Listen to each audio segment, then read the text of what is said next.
ಸತ್ಯಯುಗ, ತ್ರೇತಾಯುಗ, ದ್ವಾಪರ ಯುಗಗಳಲ್ಲಿ ಮನುಷ್ಯರು ಸಹಸ್ರಾರು ವರ್ಷಗಳವರೆಗೆ ಜೀವಿಸುತ್ತಿದ್ದರು. ಅವರಿಗೆ ಯಜ್ಞ, ಯಾಗ, ಧ್ಯಾನಗಳನ್ನು ಆಚರಿಸಲು ಸಾಕಷ್ಟು ಆಯುಷ್ಯವೂ ಶಕ್ತಿಯೂ ಇರುತ್ತಿತ್ತು. ಆದರೆ ಕಲಿಯುಗದ ಮನುಷ್ಯನ ಕಷ್ಟ ಜೀವನದ ಹೋರಾಟದಲ್ಲಿ ಸತ್ಕರ್ಮಗಳು ಕಡಿಮೆಯಾಗಿರುವುದರಿಂದ ಈ ಕಲಿಯುಗದಲ್ಲಿ ನಾವು ದೇವರನ್ನು ಕಾಣಲು ಸಾಧ್ಯವಿಲ್ಲ. ಆದರೂ ಸಹಸ್ರಾರು ವರ್ಷಗಳ ತಪಸ್ಸಿನಿಂದ ಪಡೆಯಬಹುದಾದ ದೈವಾನುಗ್ರಹವನ್ನು ಅಲ್ಪಕಾಲದ ದೇವತಾ ಆರಾಧನೆಯಿಂದ ಪಡೆಯಬಹುದಾಗಿದೆ. ಅಂತಹ ಒಂದು ಆರಾಧನೆಯ ಪ್ರತೀಕವಾಗಿರುವಂತಹ ಪೊಳಲಿಯ ಶ್ರೀ ರಾಜರಾಜೇಶ್ವರಿ ದೇವಿಯ ಇತಿಹಾಸವನ್ನು ಇವತ್ತಿನ ವಿಡಿಯೋದಲ್ಲಿ ತಿಳಿಯೋಣ.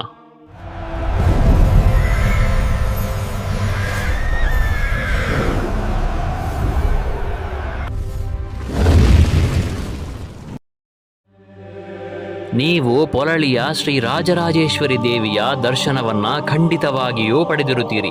ಒಮ್ಮೆ ನೋಡಿದರೆ ಮತ್ತೆ ಮತ್ತೆ ನೋಡಬೇಕೆನ್ನುವ ಭಾವ ತನ್ಮತೆಯನ್ನು ತುಂಬಿಕೊಂಡಿರುವಂತಹ ಶ್ರೀ ರಾಜರಾಜೇಶ್ವರಿಯ ದರ್ಶನವನ್ನು ಪಡೆಯುವುದು ಈ ಯುಗದಲ್ಲಿ ನಾವು ಪಡೆದುಕೊಂಡು ಬಂದಿರುವಂತಹ ಅದೃಷ್ಟವೇ ಸರಿ. ಹಚ್ಚ ಹಸುರಿನ ವನಸಿರಿಗಳ ಮಧ್ಯದಲ್ಲಿ ವಿಶಾಲವಾದ ಬಯಲು ಗದ್ದೆಗಳ ನಡುವಲ್ಲಿ ಕಂಗೊಳಿಸುತ್ತಿರುವಂತಹ ಪುಣ್ಯಕ್ಷೇತ್ರವೇ ಪೊಳಲಿಯ ಶ್ರೀ ರಾಜರಾಜೇಶ್ವರಿ ದೇವಸ್ಥಾನ. ಅತ್ಯಂತ ಪುರಾತನವಾದ ಈ ದೇವಾಲಯವು ಬಂಟ್ವಾಳ ತಾಲೂಕಿನ ಫಲ್ಗುಣಿ ನದಿ ತೀರದ ಕರಿಯಂಗಳ ಗ್ರಾಮದ ಪೊಳಲಿ ಎಂಬಲಿದೆ. ಮಾರ್ಕಂಡೇಯ ಪುರಾಣದಲ್ಲಿ ಈ ಕ್ಷೇತ್ರಕ್ಕೆ ಪುಳಿಣ ಎಂಬ ಹೆಸರಿತ್ತು.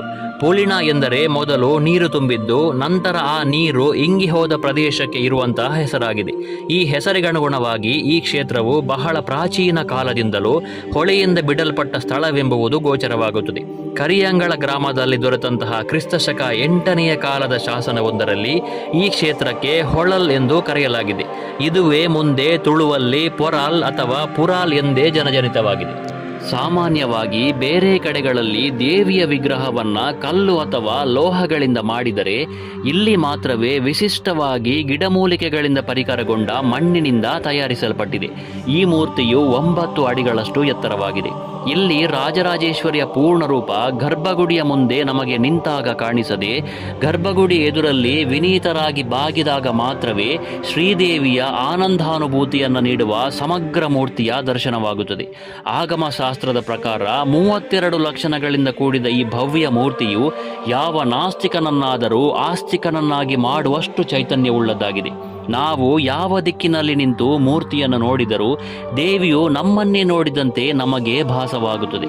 ಕ್ಷಣೇ ಕ್ಷಣೇ ಎನ್ನವತ ಮುಷ್ಮತಿ ತದೇವ ರೂಪಂ ರಮಣೀಯತ, ಅಂದರೆ ಯಾವುದನ್ನು ನೋಡುವಾಗ ನಮಗೆ ಅದು ಕ್ಷಣ ಕ್ಷಣಕ್ಕೂ ಹೊಸ ರೀತಿಯಾಗಿ ಹೊಳೆಯುವುದು ಅದುವೇ ಸೌಂದರ್ಯ ಲಕ್ಷಣವು ಎಂದು ಮಹಾಕವಿಯೊಬ್ಬ ಹೇಳಿದಂತೆ ರಾಜರಾಜೇಶ್ವರಿಯು ಒಂದೊಂದು ಅಲಂಕಾರದಲ್ಲಿ ಬೇರೆ ಬೇರೆ ರೂಪಭಾವದಿಂದ ನಮಗೆ ಗೋಚರಿಸುತ್ತಾಳೆ. ಹೀಗೆ ಹೃದಯ ಮನಸ್ಸುಗಳನ್ನು ಏಕೀಭವಿಸಿ ಏಕಾಗ್ರಗೊಳಿಸುವ, ನಮ್ಮನ್ನು ನಾವು ಮರೆಯುವಂತೆ ಮಾಡುವ ಅಪೂರ್ವ ಮೃಣ್ಮಯ ಮೂರ್ತಿಯನ್ನು ಬೇರೆ ಇನ್ನೆಲ್ಲೂ ನಮಗೆ ಕಾಣಲು ಸಾಧ್ಯವಿಲ್ಲ. ಶ್ರೀದೇವಿಯ ವಿಗ್ರಹಕ್ಕೆ ಮುಡಿಸಲು 18 ಮೊಳಗಳ ಸೀರೆಯನ್ನು ಬಳಸುವುದು ಇಲ್ಲಿನ ವಿಶೇಷತೆಗಳಲ್ಲಿ ಒಂದಾಗಿದೆ. ಈ ದೇವಸ್ಥಾನವು 16 ಗ್ರಾಮಗಳ 1000 ಸೀಮೆಯ ವ್ಯಾಪ್ತಿಗೆ ಬರುವ ಕಾರಣದಿಂದಾಗಿ ಪೊಳಲಿಯ ರಾಜರಾಜೇಶ್ವರಿಯನ್ನ 1000 ಸೀಮೆಯ ಒಡತಿ ಎನ್ನುತ್ತಾರೆ. ಇಲ್ಲಿಯ ಇತಿಹಾಸದ ಬಗ್ಗೆ ಹೇಳುವುದಾದರೆ ವೇದವ್ಯಾಸ ವಿರಚಿತ ಮಾರ್ಕಂಡೇಯ ಪುರಾಣ, ಸಪ್ತಶಕೆಗಳಲ್ಲಿ ಅದೇ ರೀತಿ ಅಶೋಕನ ಶಾಸನಗಳಲ್ಲಿ ಈ ಕ್ಷೇತ್ರದ ಕುರಿತು ಉಲ್ಲೇಖಗಳಿವೆ. ಕ್ರಿಸ್ತಶಕ 1686ರಲ್ಲಿ ಕೆಳದಿಯ ಚೆನ್ನಮ್ಮ ಗುರುಪುರದ ಜಂಗಮ ಮಠಕ್ಕೆ ಬಂದ ಸಂದರ್ಭದಲ್ಲಿ ಪೊಳಲಿಯ ಜಾತ್ರೆಯು ನಡೆಯುತ್ತಿದ್ದರಿಂದ ಚೆನ್ನಮ್ಮ ರಾಣಿಯು ಪೊಳಲಿಗೂ ಬಂದಿದ್ದಳು. ಆದರೆ ಆವಾಗಲೇ ಚೆಂಡಿನ ಜಾತ್ರೆಯು ಮುಗಿದಿತ್ತು. ಆಕೆಗೆ ಚೆಂಡಿನ ಜಾತ್ರೆಯನ್ನು ನೋಡಬೇಕೆಂಬ ಆಸೆಯು ಭಕ್ತಿಯು ಉಂಟಾದಾಗ ದೇವಾಲಯದ ಮಂಡಳಿಯ ಅಪ್ಪಣೆ ಪಡೆದು ಪುನಃ 2 ದಿನದ ಚೆಂಡಿನ ಉತ್ಸವವನ್ನು ಹೆಚ್ಚಾಗಿ ಮಾಡಿಸಿ ನೋಡಿ ಆನಂದಪಟ್ಟಳು. ದೇವರಿಗೆ ಹೊಸ ರಥವನ್ನು ಕಟ್ಟಿಸಿದಳು. ತನಗಾಗಿ ನಡೆಯಿಸಿದ 2 ದಿನದ ಹೆಚ್ಚಿನ ಚೆಂಡಿನ ಜಾತ್ರೆಯು ಶಾಶ್ವತವಾಗಿ ನಡೆಯುವಂತೆ ಉಂಬಳಿ ಬಿಟ್ಟಳು. ಅಂದಿನಿಂದ ಪೊಳಲಿಯಲ್ಲಿ 21 ದಿನದ ಚೆಂಡಿನ ಜಾತ್ರೆಯು ಇಂದಿಗೂ ನಡೆದುಕೊಂಡು ಬರುತ್ತಿದೆ. ಆಕೆಯು ಶ್ರೀದೇವಿಗೆ ಅರ್ಪಿಸಿದ ಜರತಾರಿ ಸೀರೆಯು ಕೆಲವು ವರ್ಷಗಳ ಹಿಂದಿನವರೆಗೆ ದೇವರ ಹಳೆಯ ಸೀರೆಗಳ ಗಂಟಿನಲ್ಲಿತ್ತು. ಸುಮಾರು 2000 ವರ್ಷಗಳ ಹಿಂದೆ ಸುರತನೆಂಬ ಮಹಾರಾಜನು ಕೇರಳದಲ್ಲಿ ರಾಜ್ಯಭಾರವನ್ನ ಮಾಡುತ್ತಿದ್ದನು. ಒಮ್ಮೆ ಕೋಲಾ ವಿದ್ವಾಂಸಿಗಳೆಂಬ ಬೇಡರ ಕುಲದವರೊಡನೆ ಸುರತ ಮಹಾರಾಜನಿಗೆ ಯುದ್ಧವು ಏರ್ಪಡುತ್ತದೆ. ಈ ಯುದ್ಧದಲ್ಲಿ ಸುರತನು ಪರಾಜಯವನ್ನು ಅನುಭವಿಸಿದಾಗ ಅವನ ಮಂತ್ರಿಗಳು ಬೇಡರೊಂದಿಗೆ ಸೋತು ಹೋದ ರಾಜನನ್ನ ದುರ್ಬಲನೆಂದು ತಿಳಿದು ರಾಜನ ಸೈನ್ಯವನ್ನು ಭಂಡಾರವನ್ನು ವಶಪಡಿಸಿಕೊಳ್ಳುತ್ತಾರೆ. ಇದರಿಂದಾಗಿ ರಾಜನು ತನ್ನನ್ನು ಕೂಡ ಇವರು ಶತ್ರುಗಳಿಗೆ ಒಪ್ಪಿಸಿ ಬಿಡಬಹುದೆಂಬ ಚಿಂತೆಯಿಂದ ಮೃಗಬೇಟೆಗೆ ಹೋಗುವೆನೆಂಬ ನೆವದಿಂದ ಅಶ್ವಾರೂಢನಾಗಿ ಬಹುದೂರಕ್ಕೆ ಪ್ರಯಾಣ ಮಾಡಿ ಒಂದು ದಟ್ಟ ಕಾಡನ್ನ ಪ್ರವೇಶಿಸುತ್ತಾನೆ. ಅಲ್ಲಿ ಸುಮೇಧನೆಂಬ ಮಹರ್ಷಿಯ ಆಶ್ರಮವನ್ನು ಕಂಡು ಮುನಿಗೆ ವಂದಿಸುತ್ತಾನೆ. ರಾಜನನ್ನು ಸತ್ಕರಿಸಿದ ಮುನಿಯು ರಾಜನ ವೃತ್ತಾಂತವನ್ನು ತಿಳಿದು ತನ್ನ ರಾಜ್ಯಕೋಶ, ಆನೆ, ಕುದುರೆ, ಸೈನ್ಯ, ಹೆಂಡತಿ ಮಕ್ಕಳನ್ನು ಸ್ಮರಿಸುತ್ತಾ ವ್ಯಥೆಪಡಿಸುತ್ತಿದ್ದ ರಾಜನನ್ನು ಸಂತೈಸಿ ಇದರಿಂದೆಲ್ಲ ಮುಕ್ತಿ ಹೊಂದಲು ಮಹಾದೇವಿಯ ಕುರಿತು ತಪಸ್ಸನ್ನಾಚರಿಸುವಂತೆ ಸೂಚಿಸುತ್ತಾನೆ. ಹಾಗೆಯೇ ತಪಸ್ಸಿನ ವಿಧಿವಿಧಾನಗಳನ್ನು ಮತ್ತು ದೇವಿ ಸೂಕ್ತವೆಂಬ ಮಹಾಮಂತ್ರವನ್ನು ಉಪದೇಶಿಸುತ್ತಾನೆ. ಅದರಂತೆ ಸುರತ ಮಹಾರಾಜನು ಈಗಿನ ಪೊರಳಿಯಲ್ಲಿ ಹರಿಯುತ್ತಿರುವ ಫಲ್ಗುನಿ ನದಿ ತಟದ ಪುಳಿನದಲ್ಲಿ, ಅಂದರೆ ಹೊಯ್ಗೆಯ ರಾಶಿಯಲ್ಲಿ ತಪಸ್ಸನ್ನಾಚರಿಸುತ್ತಾನೆ. ಸುರತನು ನಿರ್ಮಿಸಿದ ಸಪರಿವಾರದ ಮೃಣ್ಮಯ ಮೂರ್ತಿಯೇ ಪೊರಳಿ ದೇವಸ್ಥಾನದಲ್ಲಿರುವ ಶ್ರೀ ರಾಜರಾಜೇಶ್ವರಿ ದೇವಿಯ ಮೂರ್ತಿಯಾಗಿದೆ. ಹೀಗೆ ರಾಜನ ತಪಸ್ಸು ಸುಮಾರು 3 ವರ್ಷಗಳವರೆಗೆ ಸಾಗಿದಾಗ ದೇವಿಯು ಸಂತುಷ್ಟಳಾಗಿ ಸುರತನ ಕೋರಿಕೆ ಏನೆಂದು ಕೇಳುತ್ತಾಳೆ. ಅದಕ್ಕೆ ಸುರತನು, ಓ ಜಗದಂಬ, ನನಗೆ ಮುಂದಿನ ಜನ್ಮದಲ್ಲಿ ಪರರ ಆಕ್ರಮಣಕ್ಕೆ ಒಳಗಾಗ ಸ್ಥಿರ ರಾಜ್ಯವನ್ನು ಕರುಣಿಸು. ಈ ಜನ್ಮದಲ್ಲಿ ಕಳೆದುಕೊಂಡ ನನ್ನ ರಾಜ್ಯವು ನನಗೆ ಪುನಃ ದೊರಕುವಂತೆ ಅನುಗ್ರಹಿಸೆಂದು ಬೇಡಿಕೊಳ್ಳುತ್ತಾನೆ. ಶ್ರೀದೇವಿಯು ಅವನನ್ನು ಆಶೀರ್ವದಿಸಿ ಅದೃಶ್ಯಲಾಗುತ್ತಾಳೆ. ಬಳಿಕ ಸುರತನು ಸುಮೇಧ ಮುನಿಯನ್ನ ಕಂಡು ಅವರಿಗೆ ವಂದಿಸಿ ಅಲ್ಲಿಂದ ತನ್ನ ರಾಜ್ಯಕ್ಕೆ ಹೊರಡಲು ಅನುವಾಗುತ್ತಾನೆ. ಆವಾಗಲೇ ಅವನ ಮಂತ್ರಿ ಮೊದಲಾದವರು ಬಂದು ರಾಜನಿಗೆ ಮಣಿದು ತಮ್ಮ ಅಪರಾಧಕ್ಕೆ ಕ್ಷಮೆಯನ್ನು ಕೇಳುತ್ತಾರೆ. ಕೋಲಾ ವಿದ್ವಾಂಸಿಗಳೆಂಬ ಶತ್ರುಗಳನ್ನ ನಾವು ಸಂಹಾರ ಮಾಡಿದ್ದಾಗಿಯೂ ಸುರತನನ್ನ ರಾಜ ಬಿರುದುಗಳೊಂದಿಗೆ ಕರೆದೊಯ್ಯಲು ಬಂದಿದ್ದೇವೆ ಎಂದು ಭಿನ್ನವಿಸಿಕೊಳ್ಳುತ್ತಾರೆ. ರಾಜನು ಅತೀ ಸಂತಸಗೊಂಡು ಮುನಿಯ ಅಪ್ಪಣೆ ಪಡೆದು ತನ್ನ ರಾಜ್ಯಕ್ಕೆ ಮರಳಿ ಧರ್ಮದಿಂದ ರಾಜ್ಯ ಪರಿಪಾಲನೆಯನ್ನ ಮಾಡುತ್ತಾನೆ. ತದನಂತರದಲ್ಲಿ ಕದಂಬರು, ಚಾಲುಕ್ಯರು, ಆಲೂಪರು, ರಾಷ್ಟ್ರಕೂಟರು, ಹೊಯ್ಸಳರು, ವಿಜಯನಗರದ ಅರಸರು, ಬಂಗರು, ಚೌಟರು, ಬಳ್ಳಾಳರು ಹೀಗೆ ಅನೇಕ ಸಂಸ್ಥಾನಗಳಿಂದ ತುಳುನಾಡು ಆಳಲ್ಪಟ್ಟು ಪೊರಳಿ ದೇವಸ್ಥಾನವು ಅನೇಕಾನೇಕ ಜೀರ್ಣೋದ್ಧಾರಗಳನ್ನು ಕಂಡಿದೆ. ಮಂಗಳೂರಿನ ಕುಲಶೇಖರವೆಂದು ಹೆಸರಿರುವ ಪ್ರದೇಶದಲ್ಲಿ ಆಲೂಪರ ಅರಮನೆಯಿತ್ತು. ಭುಜಬಲ ಕುಲಶೇಖರನೆಂಬ ರಾಜನು ಅಲ್ಲಿ ಆಳ್ವಿಕೆ ಮಾಡಿಕೊಂಡಿದ್ದರಿಂದ ಆ ಪ್ರದೇಶಕ್ಕೆ ಕುಲಶೇಖರ ಎಂಬ ಹೆಸರು ಬಂದಿದೆ. ಈ ಅರಮನೆ ವ್ಯಾಪ್ತಿಗೆ ಪೊರಳಿ ದೇವಸ್ಥಾನ ಸೇರಿತ್ತು ಎನ್ನಲಾಗುತ್ತಿದೆ. ಪೊರಳಿ ದೇವಸ್ಥಾನದ ಸುತ್ತಲೂ ಸಿಕ್ಕಿರುವಂತಹ ಅನೇಕ ಶಾಸನಗಳಲ್ಲಿ ತುಳುನಾಡನ್ನು ಆಳಿರುವ ರಾಜವಂಶಸ್ಥರ ಉಲ್ಲೇಖಗಳಿವೆ. ಪೊರಳಿ ದೇವಾಲಯದಲ್ಲಿ ಬೇರೆ ಯಾವ ದೇವಾಲಯಗಳಲ್ಲೂ ಇಲ್ಲದ ಉಪ್ಪರ ಸತ್ತಿಗೆ ಎಂಬ ಹೆಸರುಳ್ಳ ಧ್ವಜವಿದೆ. ಇದು ಜಾತ್ರೆಯ ಸಮಯದಲ್ಲಿ ಬಲಿ ಹೊರಡುವಾಗ ದೇವರ ಮುಂಭಾಗದಲ್ಲಿ ಹಿಡಿಯಲ್ಪಟ್ಟಿದೆ. ಇದು ಕ್ರಿಸ್ತಶಕ 8ರಿಂದ 10ರವರೆಗೆ ಆಳಿದ ರಾಷ್ಟ್ರಕೂಟರ ಪಾಳಿ ಧ್ವಜವನ್ನು ಹೋಲುತ್ತದೆ. ಟಿಪ್ಪು ಸುಲ್ತಾನ್ ಈ ನಾಡಿಗೆ ದಾಳಿ ಮಾಡಿಕೊಂಡು ಬಂದಂತಹ ಸಂದರ್ಭದಲ್ಲಿ ಈ ದೇವಸ್ಥಾನದ ಚೆಂಡಿನ ಉತ್ಸವದ ವೈಭವದ ವಿಚಾರ ಕೇಳಿ ಅದನ್ನು ನೋಡಲು ಗದ್ದೆಯ ಹುಣಿಯ ಹೊರಗಡೆ ಒಂದು ಕಟ್ಟೆಯನ್ನು ಕಟ್ಟಿಸಿ ಉತ್ಸವ ಮತ್ತು ಚೆಂಡಾಟವನ್ನು ಆ ಕಟ್ಟೆಯಲ್ಲಿ ಕುಳಿತು ನೋಡಿದನೆಂದು ಹೇಳುತ್ತಾರೆ. ಆ ಕಟ್ಟೆಯನ್ನು ಇಂದು ಕೂಡ ಸುಲ್ತಾನ್ ಕಟ್ಟೆ ಎಂದೇ ಕರೆಯುತ್ತಾರೆ. ಪರ್ಸಿಯಾ ದೇಶದ ಅರಸನಾದ ಕಕ್ಕಲಿಯನ್ ಎಂಬುವವನ ರಾಯಭಾರಿ ಅಬ್ದುಲ್ ರಜಾಕ್ ಎಂಬುವವನು ಕ್ರಿಸ್ತಶಕ 1443ನೇ ಇಸವಿಯಲ್ಲಿ ಪೊರಳಿಗೆ ಬಂದು ಪ್ರಪಂಚದಲ್ಲಿ ಎಲ್ಲಿಯೂ ಎಣೆಯಿಲ್ಲದಂತಹ ವಿಗ್ರಹಗಳುಳ್ಳ ದೇವಾಲಯವನ್ನು ನೋಡಿದನೆಂದು, ಯಾವ ಕಡೆಯಿಂದ ನೋಡಿದರೂ ಅದು ನಮ್ಮನ್ನೇ ನೋಡುತ್ತಿದೆ ಎಂಬಷ್ಟು ಕಲಾ ಕೌಶಲ್ಯದಿಂದ ನಿರ್ಮಿಸಲ್ಪಟ್ಟಿದೆ ಎಂದು ತನ್ನ ಪ್ರವಾಸ ವರದಿಯಲ್ಲಿ ಉಲ್ಲೇಖಿಸಿದ್ದಾರೆ. ತಮ್ಮ ಕುಲದೈವವೇ ಶ್ರೀ ರಾಜರಾಜೇಶ್ವರಿ ಆಗಿರುವ ಮೈಸೂರಿನ ಮಹಾರಾಜರಾಗಿದ್ದ ಶ್ರೀ ಜಯಚಾಮರಾಜೇಂದ್ರ ಒಡೆಯರವರು ಶ್ರೀ ಕ್ಷೇತ್ರ ಪೊರಳಿಗೆ ಆಗಮಿಸಿ ಶ್ರೀದೇವಿಯ ಭವ್ಯ ಮೂರ್ತಿಯನ್ನು ಕಂಡು ಮಂತ್ರಮುಗ್ಧರಾಗಿದ್ದರಂತೆ. ಭಯಭಕ್ತಿಯಿಂದ ಅವರು ಸಂಸಾರ ಸಮೇತರಾಗಿ ಬಂದು ಪೂಜೆ ಹೋಮಾದಿಗಳನ್ನು ನಡೆಸಿ ಶ್ರೀದೇವಿಗೆ ಬಂಗಾರದ ಆಭರಣಗಳನ್ನು ಒಪ್ಪಿಸಿ ಕೃತಾರ್ಥರಾಗಿದ್ದರು. ಹಿಂದೆ ಪುತ್ತೂರಿನಲ್ಲಿ ನಟ್ಟೋಜ ಶಿವರಾಯರು ಎಂಬ ಮಹನೀಯರೊಬ್ಬರಿದ್ದರು. ಇಂದಿನಿಂದ ಸುಮಾರು 500 ವರ್ಷಗಳ ಹಿಂದಿನವರೆಗೆ ಇವರ ಹಿರಿಯರೇ ಪೊರಳಿ ದೇವಸ್ಥಾನದ ಮುಖ್ಯಾಧಿಕಾರಿಯಾಗಿದ್ದರು. ಇವರ ಮನೆಗೆ ಚೀರ ಎಂದು ಹೆಸರು. ಈಗಲೂ ಈ ಮನೆ ದೇವಾಲಯದ ಆಗ್ನೇಯ ಭಾಗದಲ್ಲಿದೆ. ಆ ಕಾಲದಲ್ಲಿ ವಿಜಯನಗರದಲ್ಲಿ ನಡೆಯುತ್ತಿದ್ದಂತೆ ನವರಾತ್ರಿಯ ಸಮಯದಲ್ಲಿ ಪೊಳಲಿಯಲ್ಲಿಯೂ ಭದ್ರಕಾಳಿಗೆ ಮಹಿಷ ಬಲಿ ಕೊಡುವ ಸಂಪ್ರದಾಯವಿತ್ತು. ಬಲಿದಾನಕ್ಕಾಗಿ ಸಿದ್ಧಪಡಿಸಿದ್ದ ಕೋಣವನ್ನು ಮುಖ್ಯಾಧಿಕಾರಿಯಾದ ನಟ್ಟೋಜರ ಮನೆಯಲ್ಲೇ ಕಟ್ಟಿದ್ದರು. ಅವರ ತಮ್ಮ ಅನಂತಯ್ಯನೆಂಬುವವನು ಈ ಕೋಣವನ್ನು ತನ್ನ ಮನೆಯಲ್ಲಿಟ್ಟು ತನ್ನ ಮನೆಯ ಓಟದ ಕೋಣವೊಂದನ್ನು ಬಲಿದಾನಕ್ಕಾಗಿ ಬದಲಾಯಿಸಿಕೊಟ್ಟನು. ಈ ವಿಷಯ ಕ್ಷೇತ್ರಪಾಲ ದೈವದ ಮೂಲಕ ಆಡಳಿತ ಮೋಕ್ತೇಸರರಿಗೆ ತಿಳಿದು ನಟ್ಟೋಜರನ್ನು ಕರೆಯುವಂತೆ ಸೂಚಿಸಿದಾಗ ಹೆದರಿದ ನಟ್ಟೋಜರು ದೇವಾಲಯದ ತೆಂಕು ಪೌಳಿಯಲ್ಲಿರುವ ಕಿರುಬಾಗಿಲಿನಿಂದ ಹೊರಟು ಹೋಗಿ ರಾತ್ರಿಯಲ್ಲಿ ಪುತ್ತೂರಿಗೆ ತಲುಪಿದರು. ಅಂದಿಗೆ ನಿಂತು ಹೋದ ಮಹಿಷ ಬಲಿಯು ಮತ್ತೆ ತೊಡಗಲೇ ಇಲ್ಲ. ನಟ್ಟೋಜರು ಹೊರಟು ಹೋದ ತೆಂಕು ಬಾಗಿಲನ್ನು ಇಂದಿಗೂ ತೆರೆಯುವುದಿಲ್ಲ.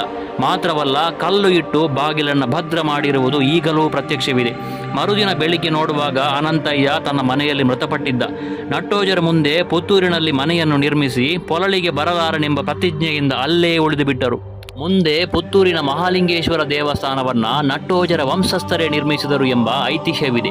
ಕ್ರಿಸ್ತಪೂರ್ವ 250 ವರ್ಷಗಳ ಹಿಂದೆ ಇಡೀ ಹಿಂದೂಸ್ತಾನವನ್ನಾಳಿದ ಅಶೋಕ ಚಕ್ರವರ್ತಿಯ ಕಾಲದಲ್ಲಿ ನಟ್ಟೋಜರು ಚೀರ ದೇಶದಿಂದ ಪೊಲಳಿಗೆ ಬಂದು ರಾಜಪ್ರತಿನಿಧಿಗಳಾಗಿ ದೇವಸ್ಥಾನದ ಅಧಿಕಾರವನ್ನು ನಡೆಸುತ್ತಿದ್ದರಂತೆ.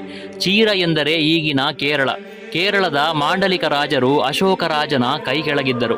ಆ ಒಬ್ಬ ಮಾಂಡಲಿಕ ರಾಜನೇ ನಟ್ಟೋಜರ ಹಿರಿಯರನ್ನ ಪ್ರತಿನಿಧಿಯಾಗಿ ಪೊಲಳಿಗೆ ಕಳುಹಿಸಿರಬಹುದು. ಅಂದಾಜಿನ ಪ್ರಕಾರ ಆ ಮಾಂಡಲಿಕ ರಾಜನೇ ಪುರಾಣದಲ್ಲಿ ಉಲ್ಲೇಖಿಸಲ್ಪಟ್ಟ ಸುರತ ಮಹಾರಾಜನಾಗಿರಬಹುದು ಎಂಬುದು ಇಂದಿಗೂ ಕೂಡ ಒಂದು ಜಿಜ್ಞಾಸೆಯಾಗಿದೆ. ಪೊಳಲಿಯ ಅಧಿದೇವತೆ ಶ್ರೀ ರಾಜರಾಜೇಶ್ವರಿ ದೇವಿಯ ಮೂರ್ತಿಯು ವಿಶಿಷ್ಟವಾಗಿ ಪರಿಪಾಕ ಪಡೆದಂತಹ, ಇಂದಿನವರೆಗೆ ಅರಿಯದಂತಹ ಮಣ್ಣಿನಿಂದ ನಿರ್ಮಿತವಾದ ಬೃಹತ್ ಗಾತ್ರದ್ದಾಗಿದೆ. ಮೃಣ್ಮಯ ಮೂರ್ತಿಗಳಲ್ಲಿ ಗಾತ್ರದಲ್ಲಿ ಇಷ್ಟು ದೊಡ್ಡದಾದುದು ಸಮಗ್ರ ಭಾರತದಲ್ಲಿ ಬೇರೆಲ್ಲೂ ಇರದಿರುವುದು ಈ ಕ್ಷೇತ್ರದ ವಿಶೇಷತೆಗಳಲ್ಲೊಂದು. ಸುಮಾರು 9 ಅಡಿಗಳಿಗೂ ಮೀರಿದ ಈ ಮೂರ್ತಿಯ ಶಿರದಲ್ಲಿ ವಜ್ರಾದಿ ನವರತ್ನ ಖಚಿತವಾದ ಕಿರೀಟವನ್ನು ಹೊಂದಿ ನೋಡಲು ಅತ್ಯಂತ ಆಕರ್ಷಕವಾಗಿದೆ. ಇದನ್ನು ಪ್ರತಿಷ್ಠಾಪಿಸಿದಂತಹ ಸುರತ ಮಹಾರಾಜನೇ ತನ್ನ ಕಿರೀಟವನ್ನು ಈ ಮೂರ್ತಿಯ ಶಿರದಲ್ಲಿ ಇರಿಸಿದನೆಂದು ಪ್ರತೀತಿ. ಇನ್ನು ಗರ್ಭಗುಡಿಯ ಎಡಬಲಗಳಲ್ಲಿ ಸರಸ್ವತಿ, ಭದ್ರಕಾಳಿ, ಸುಬ್ರಹ್ಮಣ್ಯ ಮತ್ತು ಮಹಾಗಣಪತಿ ವಿಗ್ರಹಗಳು ಕೂಡ ಮಣ್ಣಿನಿಂದಲೇ ರೂಪಿಸಲ್ಪಟ್ಟಿವೆ. ಇಲ್ಲಿ ಗರ್ಭಗೃಹದೊಳಗಿನ ಮೂರ್ತಿಗಳಿಗೆ 12 ವರ್ಷಗಳಿಗೊಮ್ಮೆ ಲೇಪಾಷ್ಟಗಂಧ ಅಂದರೆ ಒಡೆದು ಹೋದಲ್ಲಿ ಸರಿಪಡಿಸುವ ಕ್ರಿಯೆಯು ನಡೆಯುತ್ತದೆ. ಆ ಸಂದರ್ಭದಲ್ಲಿ ಮೂರ್ತಿಗಳನ್ನು ಸರಿಪಡಿಸಲು ಬಳಸುವ ಮಣ್ಣು ಈಗ ತಯಾರಿಸುವಂಥದ್ದಲ್ಲ. ಮೂಲ ವಿಗ್ರಹವನ್ನು ರೂಪಿಸುವಾಗ ವಿವಿಧ ಮರಗಳ ವಿಶಿಷ್ಟ ರಸವನ್ನು ಬಳಸಿ ಮಣ್ಣಿಗೆ ಕಲ್ಲಿನ ಬಲ ಬರುವ ಬಗೆಯಲ್ಲಿ ಅಂಟಾಗಿ ಪಾಕ ಮಾಡಿಸಿದ್ದಾರೋ ಅದೇ ಮಣ್ಣನ್ನು ಮುಂದಿನ ಶತಮಾನಗಳ ಕಾಲಕ್ಕೂ ಲೇಪಾಷ್ಟಗಂಧ ಬಳಸಲು ಬೇಕಾಗುವಷ್ಟು ಮಿಗತೆ ಮಣ್ಣನ್ನು ಸಿದ್ಧಪಡಿಸಿ ಗರ್ಭಗೃಹದಲ್ಲಿ ಒಂದೆಡೆ ಕೂಡಿಟ್ಟಿದ್ದಾರೆ. ಈ ರೀತಿಯಲ್ಲಿ ಮಣ್ಣನ್ನು ಸಿದ್ಧಪಡಿಸುವುದು ಹೇಗೆಂದು ಈ ತಲೆಮಾರಿಗೆ ತಿಳಿದೇ ಇಲ್ಲ. ವಿಗ್ರಹ ನಿರ್ಮಾಣಕಾರರ ಈ ದೂರದೃಷ್ಟಿ ಆಶ್ಚರ್ಯವನ್ನುಂಟು ಮಾಡುವುದೇ ಅಲ್ಲದೆ ಮಣ್ಣಿಗೆ ಈ ಅಸಾಮಾನ್ಯ ಶಕ್ತಿಯನ್ನು ತರಬಲ್ಲಂತಹ ಪೂರ್ವಜರ ವೈಜ್ಞಾನಿಕ ಪರಿಣಿತಿ ನಮ್ಮನ್ನು ಬೆರಗಾಗಿಸುತ್ತದೆ. ಪೊಳಲಿ ಕ್ಷೇತ್ರದ ಇನ್ನೊಂದು ವಿಶೇಷತೆ ಏನೆಂದರೆ ಸುಮಾರು 1 ತಿಂಗಳ ಕಾಲ ನಡೆಯುವ ಸುದೀರ್ಘ ಜಾತ್ರೆ. ಇಲ್ಲಿ ವಿಸ್ಮಯವೆಂದರೆ ಪೊಳಲಿಯ ಉತ್ಸವದ ಪ್ರಾರಂಭ ಧ್ವಜಾರೋಹಣ ಯಾವ ದಿನ ಎಂಬುದು ಎಲ್ಲರಿಗೂ ಗೊತ್ತು. ಅದು ಮೀನ ಸಂಕ್ರಮಣದ ದಿನದಂದು. ಆದರೆ ಉತ್ಸವದ ಕೊನೆಯ ದಿನ ಯಾವಾಗ ಎಂಬುದು ಕೊನೆಯ ತನಕ ಇಲ್ಲಿನ ತಂತ್ರಿಗಳಿಗಾಗಲಿ ಭಟ್ಟರಿಗಾಗಲಿ ಅಥವಾ ಗುತ್ತಿನವರಿಗೆ ಊರಿನವರಿಗೆ ತಿಳಿದೇ ಇರುವುದಿಲ್ಲ. ಇದರ ನಿರ್ಣಯಕ್ಕೆ ಅದರದ್ದೇ ಆದ ವಿಶೇಷ ವಿಧಾನಗಳಿವೆ. ಮೂಡಬಿದ್ರೆಯ ಚೌಟ ಅರಸರ ವಾಸ್ತವ್ಯ ಇರುವ ಪುತ್ತಿಗೆಯಲ್ಲಿ ಕಾಣಿಕೆ ಇಡುವ ಪ್ರಶ್ನೆ ಚಿಂತನೆಯಲ್ಲಿ ಅದು ತಿಳಿದು ಬಂದು ನಂತರ ಕಿವಿಯಿಂದ ಕಿವಿಗೆ ಗೌಪ್ಯವಾಗಿ ಮೂಡಬಿದ್ರೆಯಿಂದ ಹಾದು ಪೊಳಲಿ ದೇವಸ್ಥಾನದ ಗೋಪುರದ ಬಾಗಿಲಲ್ಲಿ ಕಾತರದಿಂದ ಕಾದಿರುವ ಎಲ್ಲರ ಮುಂದೆ ಬಹಿರಂಗಗೊಳ್ಳುವ ಬಗೆ ಮಾತ್ರ ಅನ್ಯಾದೃಶ್ಯವಾದುದು. ಪೊಳಲಿಯ ಈ ಮಹಾ ಉತ್ಸವಕ್ಕೆ ಪೊಳಲಿಯ ಚೆಂಡು ಎಂದು ಪರ್ಯಾಯ ಹೆಸರು ಬರುವಷ್ಟು ಪ್ರಸಿದ್ಧ ಇಲ್ಲಿನ ಚೆಂಡಾಟ. ಈ ರೀತಿಯ ಚೆಂಡಾಟವು ತುಳುನಾಡಿನ ಉತ್ಸವಗಳಲ್ಲಿ ಹಲವಾರು ದೇವಾಲಯ ಭೂತಾಲಯಗಳಲ್ಲಿ ನಡೆಯುತ್ತದೆ. ಆದರೆ ಪೊಳಲಿಯ ದೊಡ್ಡ ಗಾತ್ರದ ಚೆಂಡು ಅಲ್ಲಿ ಸೇರುವಷ್ಟು ಜನಸಂದಣಿ ಬೇರೆಲ್ಲೂ ಕಾಣಸಿಗುವುದಿಲ್ಲ. ಅಲ್ಲದೆ ಉಳಿದೆಡೆ 3 ದಿನಗಳ ಚೆಂಡಾಟವಿದ್ದರೆ ಪೊಳಲಿಯಲ್ಲಿ ಮಾತ್ರ 5 ದಿನಗಳ ಚೆಂಡಾಟ ನಡೆಯುತ್ತದೆ. ಶ್ರೀದೇವಿಯು ರಾಕ್ಷಸರಾದ ಚಂಡಮುಂಡರ ರುಂಡವನ್ನ ಚೆಂಡಾಡಿದ ಪ್ರತೀಕವಾಗಿ ಈ ಚೆಂಡಿನಾಟವನ್ನ ನಡೆಸುತ್ತಾರೆ. ಅದೇ ರೀತಿ ಪೊಳಲಿಯ ಜಾತ್ರೆಯ ಸಮಯದಲ್ಲಿ ಅಲ್ಲಿಯೇ ಬೆಳೆಸಿ ಮಾರಾಟ ಮಾಡುವ ಕಲ್ಲಂಗಡಿ ಹಣ್ಣಿಗೆ ಭಾರೀ ಬೇಡಿಕೆ ಇರುತ್ತದೆ. ಜಾತ್ರಾ ಸಮಯದಲ್ಲಿ ಇಲ್ಲಿಗೆ ಆಗಮಿಸುವ ಭಕ್ತಾದಿಗಳು ಈ ಕಲ್ಲಂಗಡಿಯನ್ನು ಕೊಂಡುಕೊಳ್ಳದೆ ಹಿಂದಿರುಗುವುದೇ ಇಲ್ಲ. ಇದಕ್ಕೆ ಮೂಲ ಕಾರಣ ಒಂದು ಪುರಾಣದ ಕತೆ. ಶ್ರೀದೇವಿಯು ರಾಕ್ಷಸನಾದ ರಕ್ತ ಬೀಜಾಸುರನನ್ನ ವಧಿಸುವ ಸಂದರ್ಭದಲ್ಲಿ ಅವನು ತನ್ನ ಹೆಸರು ಅಮರರಾಗಿರುವಂತೆ ವರವನ್ನು ಕೇಳುತ್ತಾನೆ. ಅದಕ್ಕೆ ದೇವಿಯು ಪೊಳಲಿ ಜಾತ್ರೆಯ ಸಮಯದಲ್ಲಿ ಬೆಳೆಯುವಂತಹ ಕಲ್ಲಂಗಡಿಯು ನಿನ್ನ ತಲೆಯ ರೂಪ ತಾಳಲಿ, ಭಕ್ತರು ಅದನ್ನ ಪ್ರಸಾದದಂತೆ ಸ್ವೀಕರಿಸಲಿ ಎಂದು ವರವನ್ನಿಡುತ್ತಾಳೆ. ಅದೇ ರೀತಿ ಇಲ್ಲಿ ಬೆಳೆಯುವ ಕಲ್ಲಂಗಡಿಯ ರೂಪ ಮತ್ತು ಆಕಾರ ತಲೆಯಂತೆ ಕಾಣುತ್ತದೆ. ಪೊಳಲಿ ಜಾತ್ರೆಯ ನಂತರ ಆ ಪ್ರದೇಶದಲ್ಲಿ ಕಲ್ಲಂಗಡಿಯನ್ನು ಬಿತ್ತಿದರೂ ಬೆಳೆಯುವುದಿಲ್ಲ ಎಂಬುದು ಕೂಡ ಅಷ್ಟೇ ಕುತೂಹಲಕಾರಿಯಾದ ಸಂಗತಿಯಾಗಿದೆ. ಇಲ್ಲಿ ಪ್ರಧಾನ ದೇವತೆ ರಾಜರಾಜೇಶ್ವರಿ ಆಗಿದ್ದರೂ ಕೂಡ ದೇವಸ್ಥಾನಕ್ಕೆ ಸಂಬಂಧಿಸಿದ ಎಲ್ಲಾ ಭೂಮಿ ಇರುವುದು ಹೊರಾಂಗಣದ ಸಣ್ಣ ಗುಡಿಯಲ್ಲಿರುವ ಶ್ರೀ ದುರ್ಗಾ ಪರಮೇಶ್ವರಿಯ ಹೆಸರಿನಲ್ಲಿ. ಪ್ರಧಾನ ಗರ್ಭಗುಡಿಯ ಎಲ್ಲಾ ವಿಗ್ರಹಗಳು ಮಣ್ಣಿನಿಂದ ರೂಪಿತವಾದವುಗಳು. ಹೊರಾಂಗಣದಲ್ಲಿರುವ ದುರ್ಗಾ ಪರಮೇಶ್ವರಿ ವಿಗ್ರಹ ಶಿಲೆಯಿಂದ ನಿರ್ಮಿತವಾದುದು. ಕ್ಷೇತ್ರಪಾಲ ವಿಗ್ರಹ ನಿರ್ಮಿತವಾದದು ಮರದಿಂದ.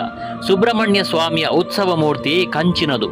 ಇವೆಲ್ಲವೂ ಮತ್ತೊಂದು ಕೌತುಕದ ಸಂಗತಿಗಳಾಗಿವೆ. ಇಲ್ಲಿನ ಮತ್ತೊಂದು ವಿಶೇಷತೆ ಏನೆಂದರೆ, ಇಲ್ಲಿನ ಮುಖ್ಯ ದೇವತೆ ರಾಜರಾಜೇಶ್ವರಿ ಆಗಿದ್ದರೂ ಕೂಡ ಬಲಿ ಉತ್ಸವ ರಥೋತ್ಸವಗಳು ನಡೆಯುವುದು ಪುತ್ರನಾದ ಸುಬ್ರಹ್ಮಣ್ಯನಿಗೆ. ತಾಯಿ ರಾಜರಾಜೇಶ್ವರಿ ತಾನು ನಿರ್ಲಿಪ್ತಲಾಗಿ ಕೂತು ಇದನ್ನೆಲ್ಲ ಆನಂದಿಸುವ ಮಾತೃಹೃದಯಿ. ಪ್ರಧಾನ ದೇವತೆಯನ್ನು ಉಳಿದು ಇತರ ಪರಿವಾರದ ದೇವರುಗಳಿಗೆ ಬಲಿ ಉತ್ಸವ ರಥೋತ್ಸವಗಳು ನಡೆಯುವುದು ಪೊರಳಿ ಕ್ಷೇತ್ರದ ಉಲ್ಲೇಖನೀಯ ವೈಚಿತ್ರವಾಗಿದೆ. ಹಾಗೆ ಇಲ್ಲಿರುವ ಪ್ರಧಾನ ದೇವತೆ ರಾಜರಾಜೇಶ್ವರಿ ಮೂರ್ತಿ ಮಣ್ಣಿನದಾಗಿರುವ ಕಾರಣದಿಂದಾಗಿ ದೇವಿಗೆ ಅಭಿಷೇಕಗಳು ನಡೆಯುವುದಿಲ್ಲ. ಹೀಗೆ 10 ಹಲವು ಬಗೆಯಿಂದ ಕುತೂಹಲವನ್ನು ಕೆರಳಿಸುವ ಶ್ರೀ ರಾಜರಾಜೇಶ್ವರಿ ಕಲಾಭಿಮಾನಿಗಳಿಗೆ ಆಸಕ್ತಿಯ ತಾಣವಾಗಿದ್ದಾಳೆ. ವಿಜ್ಞಾನಿಗಳಿಗೆ ಕೌತುಕದ ನೆಲೆಯಾಗಿ ಬೆರಗಾಗಿಸುತ್ತಾಳೆ. ಇತಿಹಾಸದ ಅಧ್ಯಯನಕಾರರಿಗೆ ಕಲಿಕೆಯ ಆಗರವಾಗಿದ್ದಾಳೆ. ಇದು ತಾಯಿ ರಾಜರಾಜೇಶ್ವರಿಯ ಹಿರಿಮೆ ಮತ್ತು ಶ್ರೀ ಕ್ಷೇತ್ರ ಪೊರಳಿಯ ಅನನ್ಯತೆ. ಲಲಿತಾ ಸಹಸ್ರನಾಮದಲ್ಲಿ ಸರ್ವ ಮಂತ್ರಾತ್ಮಿಕ ಎಂದರೆ ಎಲ್ಲಾ ಮಂತ್ರಗಳ ಸ್ವರೂಪವುಳ್ಳವಳು ಎಂದು ಶ್ರೀ ಲಲಿತಾ ಜಯಮಂಗಲ ಧ್ಯಾನ ಗ್ರಂಥದಲ್ಲಿ ಸಪ್ತಕೋಟಿ ಮಹಾಮಂತ್ರ ರೂಪಿಣಿ ಎಂದರೆ 7 ಕೋಟಿ ಮಹಾಮಂತ್ರಗಳ ಸ್ವರೂಪವುಳ್ಳವಳು ಎಂದು ಶ್ರೀ ರಾಜರಾಜೇಶ್ವರಿಯನ್ನ ಕೊಂಡಾಡಿರುವುದರಿಂದ ಆಕೆಯನ್ನ ಯಾವ ಮಂತ್ರದಿಂದಲೂ ಪೂಜಿಸಬಹುದಾಗಿದೆ. ಹಾಗೆಯೇ ನೇರ ದೃಷ್ಟಿಯುಳ್ಳ ಮಣ್ಣಿನ ಮೂರ್ತಿಯನ್ನು ಪೂಜಿಸುವುದು ಶುಭಪ್ರದವೆಂದು, ಇದು ಲೋಕದ ಶಾಂತಿಗೂ ಕಲ್ಯಾಣಕ್ಕೂ ಮಹಾಮಾರಿ ಮಹಾರೋಗ ದುರ್ಭಿಕ್ಷಾದಿ ಭೀತಿ ಇತ್ಯಾದಿಗಳ ನಿವಾರಣೆಗೂ ಕಾರಣವಾಗಿದೆ ಎಂದು ಆಗಮಶಾಸ್ತ್ರದಲ್ಲಿ ಉಲ್ಲೇಖವಾಗಿದೆ. ಹೀಗಾಗಿ ಶ್ರೀದೇವಿಯನ್ನ ಪ್ರಾರ್ಥಿಸುತ್ತಾ ಸರ್ವರಿಗೂ ಸನ್ಮಂಗಲವು ಉಂಟಾಗಲಿ ಎನ್ನುತ್ತಾ ಇನ್ನೊಂದು ವಿಡಿಯೋದೊಂದಿಗೆ ಮುಂದಿನ ಸಂಚಿಕೆಯಲ್ಲಿ ಸಿಗೋಣ. ಅಲ್ಲಿಯವರೆಗೂ ನಮಸ್ಕಾರ.